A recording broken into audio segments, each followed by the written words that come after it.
Godzilla vs. Kong 2021 Retelling by Kyero Nelma. Chapter 1. He will bow to me.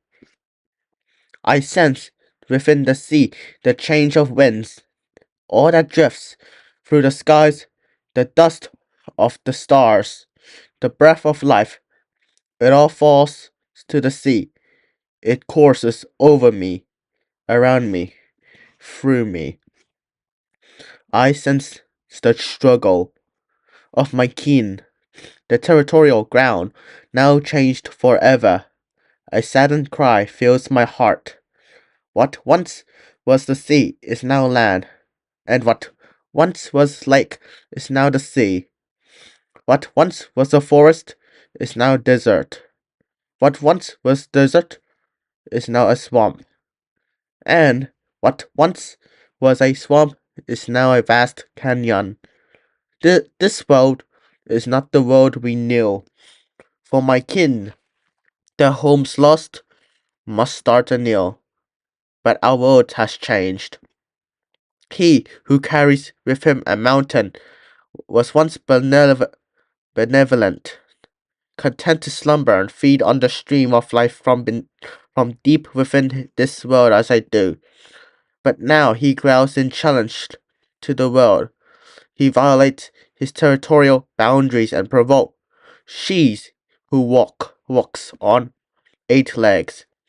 The squabble destroyed half of the territory they each sought to protect.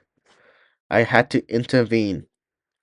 He who carries with him a mountain would not cease as I flashed my warning. Instead he charged, and I was forced to act. The battle was short but decisive. He never stood a chance. As I established my dominance, he retreated with a grudge. She who walks on 8 legs bowed to my warning and retreated, though it was not the last I would see of her. As I returned to the sea, I sensed within myself something new. The skies above the water were a domain once foreign to me. Only the particles of life flowing on its breath could reach the waters. But now I can sense the currents of air as I do in the sea. I sense the sun, the moon, the stars. I sense all that rises above the ground. It must have been her influence. She who glowed with the radiance of awe and gave herself to the three-headed intruder's attack to protect me. Her life poured on into my body. I felt warm, a warmth coursing through every vein and scale, a heat so intense I lost myself to it. I remember not what happened before awakening to the three-headed intruder's final dying breath in my jaws as I sent it into oblivion. Her life must have given me this power, this new sense which lets me feel, taste, and touch the heavens without reaching up to grasp it. I closed my eyes, and I could see all before me. I sense all, and I know it is safe, for now, to rest my weary eyes. Thank you, my friend. However, in the back of my mind, there echoes a warning that my battle with the three-headed intruders may not be over. I could sense it, a faint flickering presence on the horizon, but it is always fleeting, yet recurring. I sense him. Then I do not. I can hear his cackle. Then the world goes silent. He is taunting me, and I realize now that his death may have only been the beginning. But if it is a fight he wants once more, it is a fight he shall receive. He is not of the soil upon which I walk. He is not of the sea within which I swim. And he is not of the skies through which she once soared. He doesn't belong. As I retreat to what was once my home, I am greeted only by rubble and emptiness. In the efforts to restore my strength, the tiny creatures that walks on 2 legs turn my home to ash. I could sense them beyond the entrance. They left something behind, a larger and more potent pebble that explodes like the one I consumed after vanquishing that which flies on millions of wings. That was long ago. This was new. Yet, it tasted the same, felt the same, only stronger. Perhaps that is why my body reacted the way it did. Never before I had consumed so much of the life energy of the world at once. Perhaps that's why. Without her help, I would have failed to stop the three-headed intruder. I swim the oceans of the world in search of a new home. I know of one, but I sense her presence. The one whose long slender body becomes a blade to slice my flesh. But I shall not fold. I am weary, and she is strong, but I am stronger still. I enter the lair and find my rival curled and ready for a fight. Although it is swift, it was not easy. Her speed and sharp scales outshine my own in every way. I lost much blood to her bladed hide, but my triumph was inevitable. She has retreated from the lair and searches now for a new home. And so I lay my body down to rest.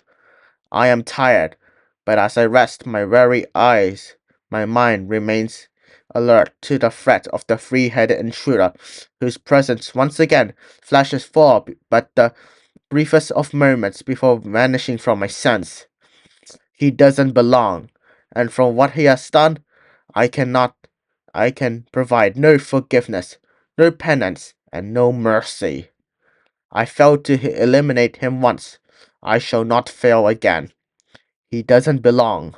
I tried to rest, but rest would not find me. I am weary, but I cannot sleep.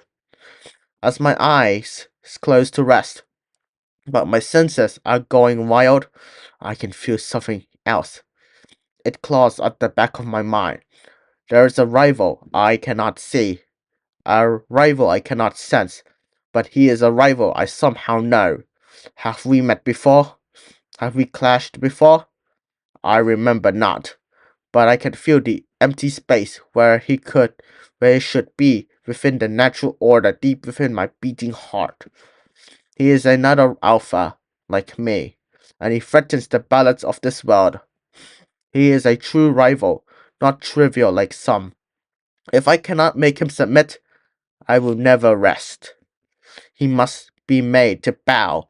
He will be made to bow. He does belong, and I cannot begrudge him his existence, but he belongs with the rest. He belongs in my shadow. When he reveals himself, he will bow. If he does not bow, I shall roar. If he deafens his ears to my roar, I shall approach and he shall see my warning. If he averts his eyes and mine to my warning, I shall strike. If he strikes back, I shall overcome as I have all the others. This world and our kin have no room for or need for two alphas. One of us must yield, but I yield to no one. He will bow to me. Chapter 2. I yield to no one. I heard it. I call unfamiliar. A voice so alien. It resonated, yet it did not resonate. It was wrong. I was curious, perhaps too curious. I began leaving my home, but I returned when the call faded to nothing. But it was then that I heard another call, one that resonated. But that resonance came with a sense of foreboding, a sense of power. It felt like a threat. I ignored that call. I do not take kindly to threats. I decided to rest on the island, but the tiny creatures without fur continued to follow me everywhere, and it was largely a nuisance. There was one, however, who was not. A little one, little even by the standards. A child, perhaps. She showed me something that looked like me. It was interesting. This little one does not shout. She does not assault my ears with strange device. She does not attempt to force me to look at her. She only stands, watching, waiting, and when I looked at her, her mouth turns upward. She is a nice tiny thing. I do not mind her presence. I remember one day, after making two warring creatures go their separate ways, my hands bled. One has teeth, had teeth, which sunk into my flesh. It burned. I washed them in water, but the burn did not leave. The tiny one climbed in onto my hands and poured a strange liquid over them. It burned at first, but soon, after the pain retreated, the liquid smelled nice, like fruit, but it tasted horrible. The little one helped me. She is a very nice tiny thing. I let her sit in my hand and held her up to see her. She pointed to the island and made gesture with her hand. I touched to her jaw and I touched to her head. It was odd, but somehow I knew what it meant. Home. I returned the gesture, and she clapped her hands and hopped down and down on my palm. She was happy. I was happy. She taught me a way to speak without speaking, to say home in her language, or whatever language the hand gestures were. I set her down and she ran away, but she was not gone long. She and I spent much time together, and I welcomed her presence. It was nice and different. I have not had others to spend time with before. The others on the island always wants to bite, claw, scream, or run away. Some of them even ignored me. I could squish them, but they ignored me still. I have been alone, and I miss my family. My mother and father killed by the slithering ones when I was a baby. My hatred for the kind is never ending, and I shall slaughter all that I find, should they crawl up from the holes in the ground again. The alpha is dead. It slithers no more, and neither will they. I can smell them. They yet live. They yet breed. Some day another may crawl up from the ground, but it will not matter. I will stomp it into oblivion as I did the others. That's not what concerns me. What concerns me is that the side of a mountain recently washed away in the rains. It opened a cave I've never seen. Inside the cave, I found a hole, and in the hole I heard a noise. The smell coming from it was enough to make me gag, but it was what emerged that surprised me the most. A giant, winged creature strong enough to lift me off the ground emerged and challenged me for supremacy of the island. Its shrieks were loud, its teeth and claws were sharp, and its wings were powerful, but my fists were louder, sharper, and stronger. I defeated the disgusting beast and threw it down back into its hole. I wandered the cave further and found something on the walls. A large something. What's to call it? A moment in time, forever lasting, unmoving. I saw one of my kin.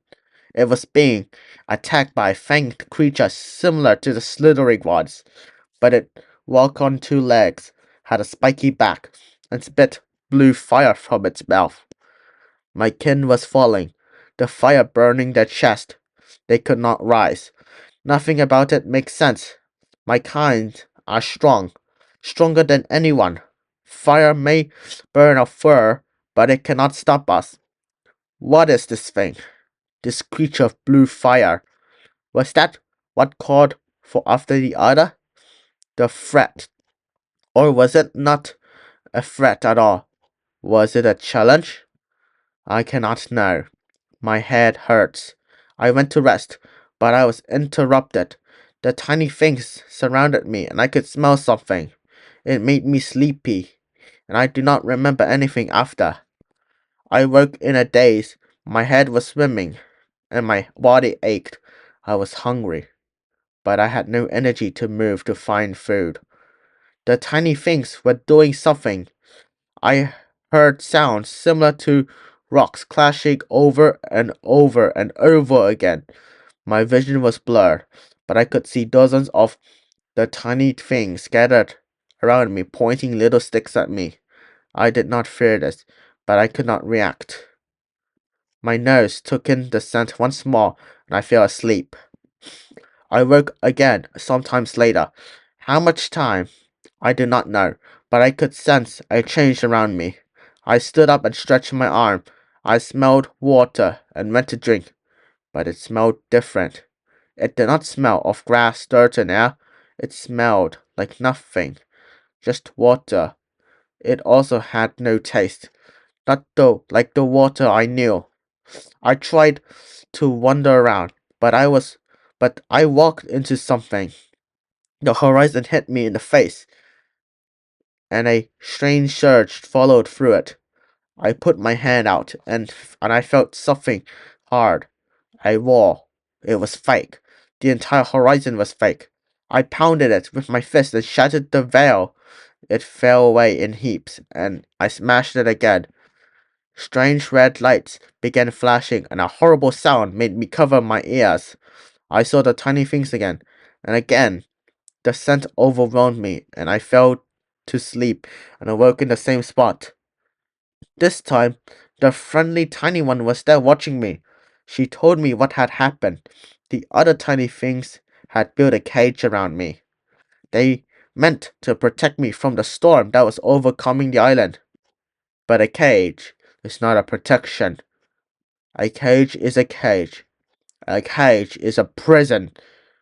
When the other tiny things came, the friendly tiny things said she had to go. I saw another female, taller and older, making the hand gestures. They knew the language too. I could not let them know I understood. If they would cage me, they would use me, and I've seen it with other species. They will discover a commonality between each other, and one will use the others before turning on them. I will not be used. I don't want to be used. I am afraid for the friendly tiny one as well. She is ever so small. She is defenseless. She cannot fight the others. She is too weak. I am strong, but I am too large. If I defend her, she will be in danger. They must not learn of my understanding. Time has passed, and the other female has tried signing to me. I recognize the signs. I understand her attempts to commune with me, but she will not know. I will not reply. She is frustrated, but she will not relent. I must admire her persistence, for persistence is a sign of strength. The strong yield to no one, not the evil slithering one, not the defiant flying beast, not the harshness of the heavens, nothing. To be persistent is to be unyielding, and it is how I chose to live. But I can sense it. Somewhere deep in my heart, I feel the threat of the one who called second. He knows of me. He senses me, and I sense him. We are strong. We are different, but I feel, the same. We will not yield. He wishes to dominate. I wish to be left in peace. We cannot coexist. I feel this. I understand this. I believe he feels the same. He will not let me be. He will not let me rest. He will be watching, waiting, sensing. Should the day ever come when I leave this island and escape the storms, he will come for me. Of this I am certain. And if he does, I will not flee. I will not cower. I will not yield. He may attempt to burn me with the fire. I will drown that fire in water. He may attempt to scream. I will cover my ears. He may attempt to blind me. I will shield my sight. He may attempt to bite, claw, and strike me down. I will strike him faster, harder, and more ferociously. One of us must yield, but I yield to no one. He will bow to me.